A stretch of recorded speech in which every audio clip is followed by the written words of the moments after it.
Барлықтарыңызға жалынды сәлем. Біз елбасы медалі аясындағы өзімнің үшінші кітабын, Бабылдағы ең бай адам Клейсонның кітабын оқып бітірдік.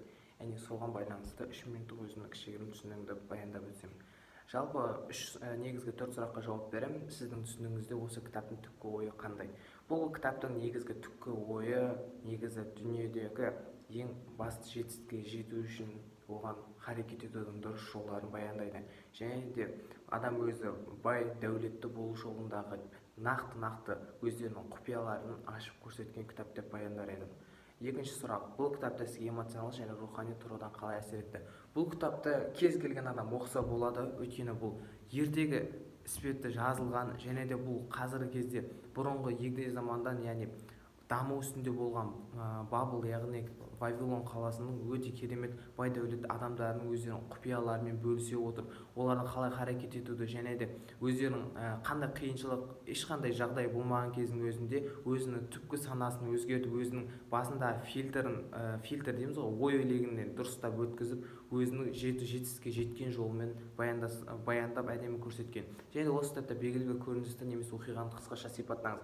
Бұл кітаптың негізгі кейіпкерлерінің бірі осы Бабыл қаласының шынайы келбеттерін сипаттайды. Бұл қалада негізінен ешқандай да ұрлық немесе өркөкірек монарх деген секілділер болмаған, және де бұл қаланың өзіне тән ешқандай да olan қазба байлықтары да болмаған, өздерінің сауда саттығымен, өздерінің ақыл ой парасаттарымен басқа мемлекеттермен байланыс орната отырып, өзінің мемлекетін дамыта білген өте керемет қаланы елестетеміз. Және де бұл жердің монархтары, мен баймын, менің қолымнан бәрі келеді дегенде ондай ойда болмаған, және де өздерінің бар байлықтарын керемет ойымен басқара білген жандар деп айтар едім.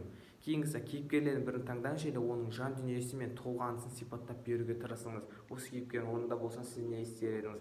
Бұл кітаптағы жаңағы Аркад деген мырза, бұл кісіге өте қатты ризамын, өйткені өзінің бар құпиясымен, яғни бұл бір ғана құпиясы, яғни бірінші бөлігінде айтылғандай, жай ғана баюдың жолын дәл қара сол кездері қыш тастарға жазылған сол кішігірім құпиясының өзі қаншама адамға сабақ болып өзгелерге үлгі береді. Яғни өзінің бір жалақысы болса, кез келген адам оның 10%-ын өзіне жинап отыру. Және де ол тек қана жинап қойғаннан ол көбеймейді. Оны бір пайдалы немесе кез келген алтын сатып алып, немесе тағы да басқа бір зат алып, оның яғни көбею, инвестиция жасауды бұйырады. Және де өзінің достарына да, сұрап келген достарына осы өзінің білген түйгендерімен ешқандай қаперсіз бөлісіп, өзі секілді баюын өзгеге де тілейді ғой.